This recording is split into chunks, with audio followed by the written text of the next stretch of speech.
So what's up mga karil, yun? Good afternoon sa lahat. So ito na nga mga karil, pabalik na nga tayo ng doktor ni mother ko. Yung papabasa natin ng result ng laboratory niya, and then yung ultrasound niya. Titignan natin kung ano yung cause ng pananakit ng tiyan niya, and then kung ano yung bibigay na gamot. Dahil nga kahapon hindi ko na napakita sa video ko pagkuha namin ng result niya. May napansin yung asawa ko, and then pinabasa sa akin.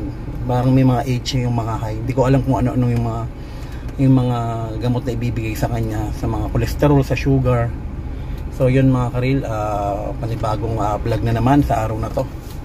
So yun, tara mga karil. So yun mga karil, good afternoon sa lahat, and let's go. Grabe mga karil, traffic na. Ayan, umpisa na rin pala ng klase ngayon. So yun, traffic na rin talaga. Sama ko yung mother ko yan. Yan yung anak ko, tatlo kami ngayon dahil may mga pasok na nga. Yun mga karil, nandito na nga kami sa may BDMC Hospital yun. Papasok na kami. Yun, grabe yung traffic. Pero kung wala naman traffic, nasa around 7 minutes to 20 minutes lang dito galing sa bahay. So yun mga karil, pasok na tayo para makapagpalista na. Yun, papasok na kami sa loob.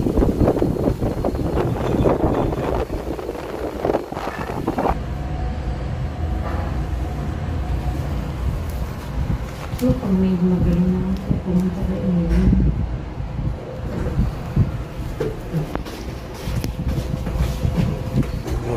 Going up. Fourth floor. Ang mga outpatient ko. So yun mga karil, bababa pa nga ako. Kukuha ako ng form. Ay nako po. Nakalimutan ko kasi. Ground floor tayo. Kalimutan ko kanina kumuha. Ay nako, akala ko kasi dire-diretso lang. Hindi pa palang kumuha. So yun mga karil, ito yung nakalimutan ko. Buti na lang. At least, dire-diretso. Ay, sige pa. Mga karil, tamang waiting kami ngayon. Yan, maya parating na daw yung doktor. Akala ko late na tayo. Yan, pang 6 mother sa sa pila niya. Papaano natin? Ipapa-read natin yung lab niya, tsaka yun. Kagaya nga sinabi ko kanina, tamang waiting tayo dito. Tingnan natin anong result, tsaka kung anong iinumin niya ngayong gamot. Mapapalitan siguro yung mga dating gamot niya.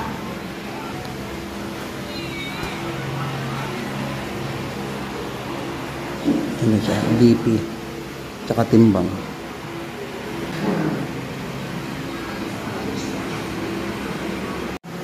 So yun mga real, finally tinawag na nga si mama. Yan, ano na may babasahin na yung mga ni mama result.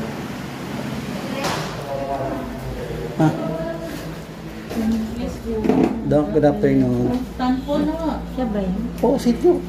Tanpo? Balita? Opo. Kasi sa iba na kami nagano kasi dito, Friday pa ultrasound. Okay. Nagpatingin na kami dito sa Pure Health. Sige po, pakibaba po yung mga Iyan ang mga pakita mo kay Doc. Nakadumi na ba kayo, Nay? Kanina lang. Kanina lang. Marami naman. Konti. Hindi pa rin. Kasi konti pa lang masyado Yan na nakain po. ko. Kasi last time po Doc, sobrang sakit ang tiyan niya, kaya konti na. Hindi nagsusuka siya. Kasi meron siyang pala, bato sa ulo. Ayun. Mga bato siya. Kaya lang kasi ito, hindi naman ito tumubo ngayon lang, no? Matagal na ito na Opo. Kaya ito sumasakit. Oo, hindi naman ito basta tumutubo lang dyan. Pakinggan mo muna. Kaya ito sumakit, maaaring nagkakaroon siya ng infection. Okay po. Kaya nararamdaman na niya. Opo. Tsaka yung pagkain ng mga mamantika, yun yung mag-trigger ng pain niya. Opo. Ngayon naman wala akong masyadong nararamdaman. Wala na po. So maayos naman po yung iba. Yun lang po, may fatty liver at may mga bato sa abdo. Nanay, kung sakali ito ay sumakit ulit, inooperahan na ito. Tatanggalin kasi diabetic kayo eh. Pwede siyang magdana sa loob eh. Opo, opo. Yan yung danger niya. Sa may abdo po siya, may bato. May mga bato sa abdo. Opo. Doc, hindi po ba na yun, excuse lang, hindi ba natutunaw yung Doc? Hindi po. Yung mga kidney stones, yan pwede pa. Pero ito kasi nasa abdo to eh. Okay pa. Tsaka alam mo maputla si Nani, maputla talaga yung dugo niya, no? Opo. Ito yung inulit natin. Bumaba agad nga ako ng 1 kilo ngayon. Dahil, Hindi kasi last time hindi ka nakakain ng maayos kasi. Hindi na. Sa gano'n, no? Opo. ngayon di pa rin. Medyo nakakakain-kain naman natin. Tsaka yung ihi nyo, nakikita natin dito, nagtatapong kayo ng protein na +3. Ano po yun? Ibig sabihin, Parang, sinabi na yung, parang yellowish na yun yung ano ko. ang daming nana. Oh. Yung nga sinabi ng doktor sa ano eh. Oo, ang daming Parang nana. UTI, Dok. Yan. Ang daming nana, ang daming dugo. Ito yung mga nakikita lang mo kasi sa microscope. Ano mo? Opo.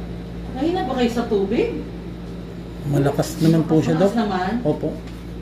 Kailangan mas At malakas saka pa. ang sugar nyo, ang taas-taas po na Yan ang sinasabi. 12.72. Yan ang problema. Yan ang nagpapahirap sa inyo.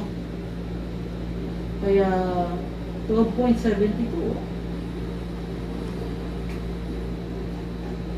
Taas din yung uric acid nyo po, ha? Bawas, wala na talaga maaalat. At kung maaari, huwag nang yung mga karne baboy. Huwag na. Kung kakain siya, maliit lang, parang bahay lang ng posporo. Ganun na po. Ganun lang. Pero more on chicken, isda, at gulay siya. Iwas pa rin po, Dok, sa sinabi niya nakaraan yung mga maluya, mga luya or mga kamatis. Iwas pa rin. Yes, kasi yung sikmura niya, di ba? Parang maano na. Dito naman kasi may kidney problem na talaga si nanay kasi tinatapon niya dito sa iyo niya. +3 na ano. Opo. Masakit po ba umihi? Ngayon naramdaman ko medyo. Medyo. Pero dati kahit namiti akong maano daw. Ngayon parang wala naman ako dati na ano na masakit. Nararamdaman Ngayon na lang, masakit. medyo pag miihi ako, medyo masakit. Oo. Konting-konti lang. Pero hindi masyado kung umiihi ng marami. Dok, if ever po sa operation na yan, mga magkano po more or less ang gagastusin din? Hindi ako ang makakapagsabi, ang Opo. surgeon eh. Surgeon po Pwede yan. ko kayong i-refer, siya po ang magsasabi ko eh. Opo. Opo. Tapos may PhilHealth naman si nanay dahil senior na siya. Opo, meron po. Ayun, sabihin niyo rin kay doktor na may PhilHealth. Opo. Ang problema natin yung diabetes mo na naka-diamicron ka na, naka-tragenta ka pa, naka-janubia ka pa, di ba? Pero hindi nako-control. Ang kailangan dito, insulin. Mag-insulin na po siya. Oo, mag-i-insulin na. Kasi lalo mong sisirain yung kidney niya kapag dagdag ka ng dagdag ng tableta. Ganun na mangyayari. Paano po ba tinitake yung insulin na tinatawag mo? Injection. Injection siya. Usually pen lang. Oo. Lalagay nyo lang to sa rep pag hindi ginagamit. Doon sa lalagyan ng mga gulay, hindi siya pwede sa mga freezer, Opo. mamamatay. Sa may mga chiller banda po. Oo, sa baba. Opo. Ayan na yung insulin, tapos itong karayom na lang pinapalitan. Manapakaliit lang naman, no, kung titignan mo. So, ang palit ng karayom, bawat isang gamit, tapo na yan. Kasi Disposable po. Oo, disposable yan. At saka ito, pag naubos na, tapo na rin ito. Ah. Pero hindi naman siya ganun ka bilis, ano yan. Yung insulin kasi, halimbawa sinabi ko 10, ilalagay mo sa 10. Okay po. Tapos pag i-inject, tatanggalin mo yung takip, syempre, lilinisin ng alcohol sa tiyan eh. Sa tiyan po. Sa taba ng tiyan. So itutusok ng diretso, Opo. ilulubog yung karayom. Pag nakalubog na, ipupush ito para pumasok yung gamot. Hanggang mag-zero dito sa number. Pag nag-zero na, bilang ka lang 1, 2, 3, 4, 5 bago mo tanggalin. Kasi pag tinanggal nyo agad, minsan tumatapon yung insulin. Ganun lang. Ibabalik na to sa rep, kukunin na lang uli kapag sa gabi magsasaksak.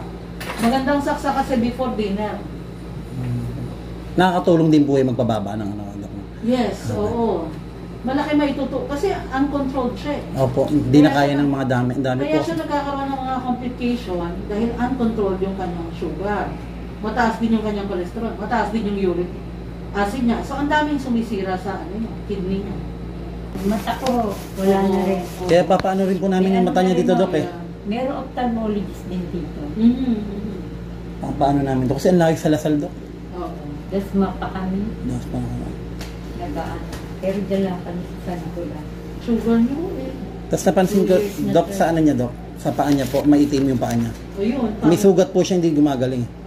Ito po, Dok, oh. Tuyot naman Pakita mo, ma. Sabihin, pangit ang blood supply niyo. Mapakita mo, para mas makita mo. Ano? Yung sugat mo. Tuyot naman. Kahit na, pakita mo lang. Iwasan na lang namin mababasa. So yun mga karil, ayun, pauwi na kami. and bad news nga dahil marami nabasa sa mother ko. Ang daming bawal sa kanya, and daming gamot na pinalit sa kanya. And then syempre yung pinaka nakakalungkot na part mga karil is yung may nakitang ano sa kanya, may mga bato siya sa abdo na pag sumakit daw ulit is kailangan na siyang operahan. Medyo nakakalungkot. Yan mga karil, pauwi na kami. So yun mga karil, ganun talaga yung buhay. So kailangan natin ano na lang i-monitor yung ano ni mother, yung ano niya, yung health niya, and then sa gamot niya. Yun, laban lang.